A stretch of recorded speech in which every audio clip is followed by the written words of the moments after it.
자, 이번 시간에는 우리 부분합의 개요에 대해서 같이 한번 살펴보도록 하겠습니다.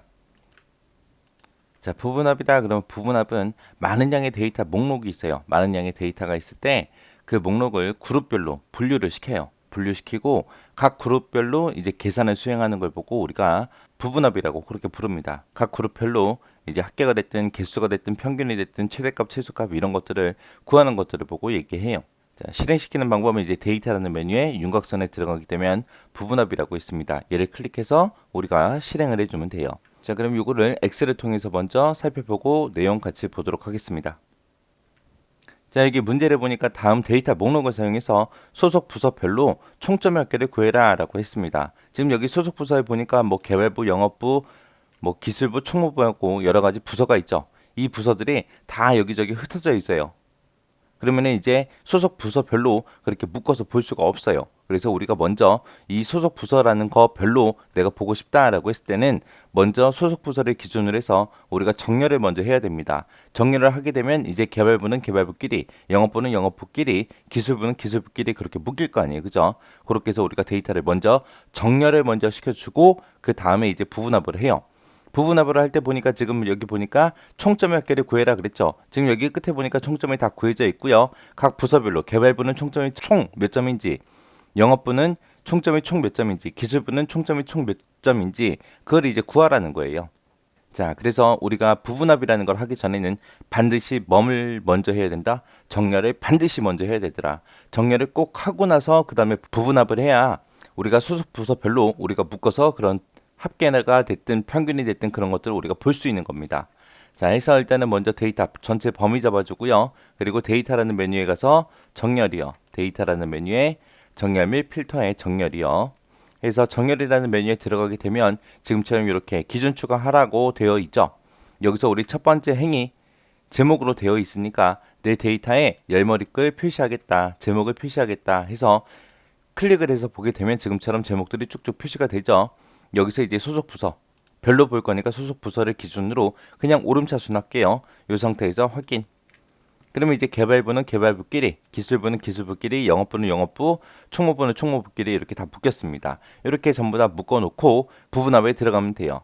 부분합을 들어가는 방법은 우리 데이터라는 메뉴에 가게 되면 지금처럼 여기 윤곽선이라고 이렇게 있습니다. 이 윤곽선 바로 위에 보니까 우리 부분합이라고 있죠. 여기서 이제 부분합 클릭해주면 돼요. 그래서 부분합이라는 걸 클릭했더니 지금처럼 부분합 대여 상자가 이렇게 나타났습니다. 여기 맨 위에 보니까 그룹할 항목이라고 돼 있죠. 어떤 거 별로 묶어서 볼 거야? 그거 물어보는 거예요. 우리는 지금 소속 부서별로 묶어서 볼 거죠. 그래서 여기서 번호라는 거 빼고 소속 부서 클릭해 주고요. 그 밑에 보니까 이제 사용할 함수라고 되어 있죠. 여기서 이제 소속 부서별로 어떤 거를 나타낼 거야, 어떤 거 계산할 거야 라고 물어보는 거예요. 지금 여기는 우리 총점의 합계를 구하는 거니까 그냥 합계로 놔두면 되겠지만 여기를 클릭해서 보게 되면 합계만 구할 수 있는 게 아니라 뭐 개수, 평균, 최대값, 최소값, 곱, 숫자 개수, 그 다음에 표준 편차도 구할 수 있고요. 그 다음에 분산도 구하고 여러 가지 이렇게 계산할 수 있습니다. 여기서는 그냥 합계를 구하시고 그랬으니까 그냥 합계로 놔두면 되겠죠. 그 다음에 이제 부분합 어떤 거에 합계를 볼 거냐라고 그 밑에서 이제 부분합 계산 항목을 물어보는 거예요. 뭐에 합계를 구할 거냐? 지금 우리는 총점에 합계 구할 거니까 총점에만 체크가 되게 지금처럼 놔두면 되고요. 내가 만약에 여기서 이제 영어 점수, 컴퓨터 점수 이 두 가지도 내가 같이 합계를 구하겠다라고 했을 때는 여기서 영어하고 컴퓨터도 같이 클릭을 해서 여러 개 우리가 선택을 해주면 됩니다. 근데 지금 여기서는 총점 몇 개를 구하라 했으니까 그냥 총점 하나만 체크할게요. 그 다음에 이제 그 밑에 보니까 체크할 수 있는 게 세 가지가 더 있어요. 자, 요 부분에 있는 거요. 첫 번째 거 보니까 새로운 값으로 대치라는 게 있고, 그 다음에 이제 그룹 사이에 페이지 나누기라는 것도 있고요. 그 다음에 데이터 아래에 요약 표시라는 것도 있고 있습니다. 자, 요 세 가지는 좀 이따 우리가 부분합을 만들어 놓고, 그 다음에 이제 보도록 할게요. 자, 그리고 여기서 이제 확인 버튼만 눌러주면 돼요. 자, 지금 여기 위에 보니까 소속 부서별로 총점의 합계를 구해주세요 라고 그렇게 선택한 거예요. 그 상태에서 확인 버튼만 눌러주면 지금처럼 이렇게 소속 부서별로 총점의 합계가 이렇게 나타납니다. 자, 그리고 맨 밑에 보니까 이제 총합계도 나타나죠. 자, 이게 이제 부분합이에요. 이렇게 해서 어떤 걸 특정 항목을 기준으로 해서 우리가 뭔가 합계가 됐든 평균이 됐든 개수가 됐든 그런 것들을 구할 수 있는 거. 이런 거를 하기 전에, 이렇게 부분합을 하기 전에는 반드시 뭘 먼저 해야 된다? 우리가 정렬을 먼저 해야 되더라 라는 거 잊어버리시면 안 돼요. 자, 그러면 다시 부분합에 들어가서 다시 좀 볼게요. 자, 부분합 클릭하고요. 여기 아래쪽에 우리 요 세 가지가 아직 안 했잖아요. 그죠? 요 세 가지 좀 보자고요. 새로운 값으로 대치라는 건 뭐냐면은 내가 여기서 지금 사용할 함수를 지금 합계로 돼 있는데 이거를 만약에 평균으로 바꿔요. 지금 이미 합계가 구해져 있는 상태에서 내가 평균으로 고치고 이 상태에서 새로운 값으로 대치라는 걸 클릭하게 되면 기존에 내가 구했던 합계 있죠? 합계가 없어지면서 이제 평균이 들어가는 거예요. 그러니까 내가 지금 새로운 값으로 바꾸겠다는 거죠. 기존에 내가 구했던 이 합계 말고 평균을 선택하고 확인을 누르게 되면 기존에 있던 거를 삭제를 하고 그 자리에 이제 평균이 들어가게 그렇게 만들겠다라는 겁니다. 그게 이제 새로운 값으로 대치요. 만약에 내가 이 데이터에다가 총점의 합계도 나타내고 평균도 나타내겠다라고 했을 때는 첫 번째 먼저 합계를 먼저 구해놓고 지금처럼 평균을 선택한 상태에서 새로운 값으로 대치라는 거 이거 체크를 빼줘야죠. 체크 해제를 하고 확인을 눌러야 합계도 나타나고 평균도 나타나고 둘 다 나타나는 겁니다. 지금 이 상태에서 체크가 되어 있는 상태에서는 확인 버튼 누르면 기존에 구했던 합계가 없어지고 평균이 들어간다. 그게 새로운 값으로 대치다라고 그렇게 기억하시면 됩니다.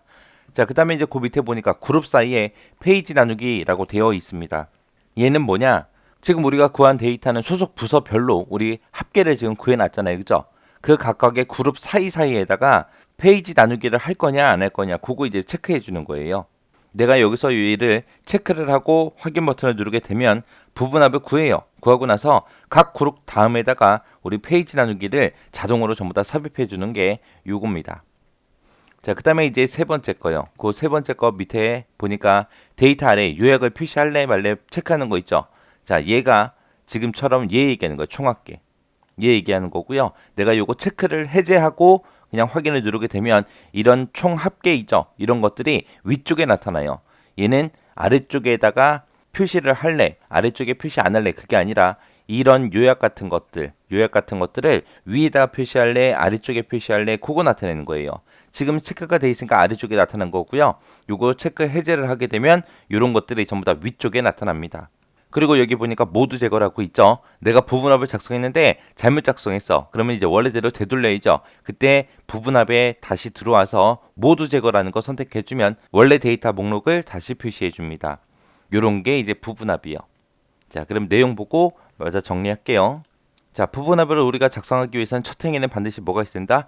열 이름표가 있어야 된다. 열 이름표가 우리 열 제목이죠. 열 제목이 있어야 되고요. 아까 좀 전에 했을 때는 우리가 소속 부서별로 묶어서 봤죠. 그렇게 기준이 되는 필드 있어요. 소속 부서처럼 기준이 되는 필드는 반드시 뭘로 돼 있어야 된다?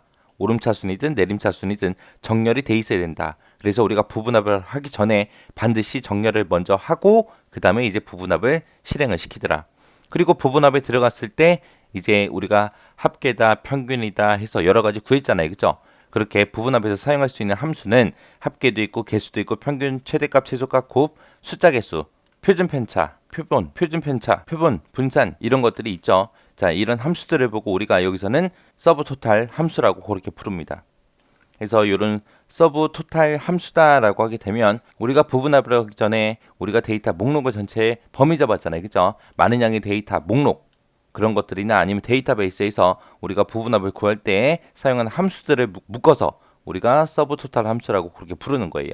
같은 열에 있는 자료에 대해서 우리가 여러 개의 함수를 중복해서 다중 함수 부분합을 작성할 수 있습니다. 아까 우리가 처음에 총점의 합계 구했죠. 그 상태에서 제가 총점의 평균을 구해라 그리고 새로운 값으로 대치라는 걸 빼고 확인을 누르게 되면 그 총점이라는 항목 하나에 대해서 우리가 합계도 구하고 평균도 구하고 그렇게 여러 개 구할 수 있다는 겁니다.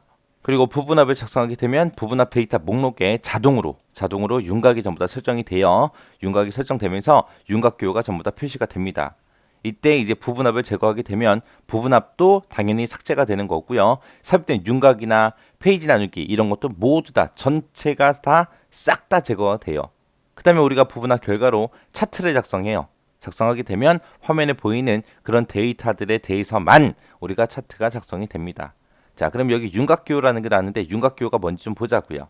자, 요 앞에 보게 되면 1, 2, 3 하고 이렇게 붙었죠. 자, 요게 윤곽기호예요. 요게.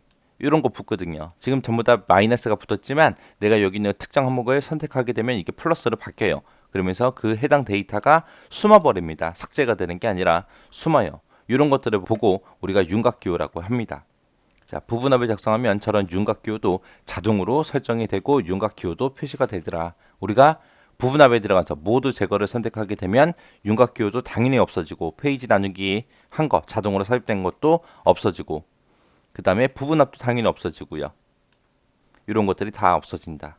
자, 이런 게 부분합이다라고 잘 정리하고 지나가시면 되는데 이 부분합도 시험 문제 엄청나게 자주 나와요. 자주 나오고 아까 우리 봤던 부분합 대화 상자 있죠. 그거에 대해서도 자주 나오니까 꼭 그 부분을 여러분들이 정확하게 이해하시고 지나가시기 바랍니다.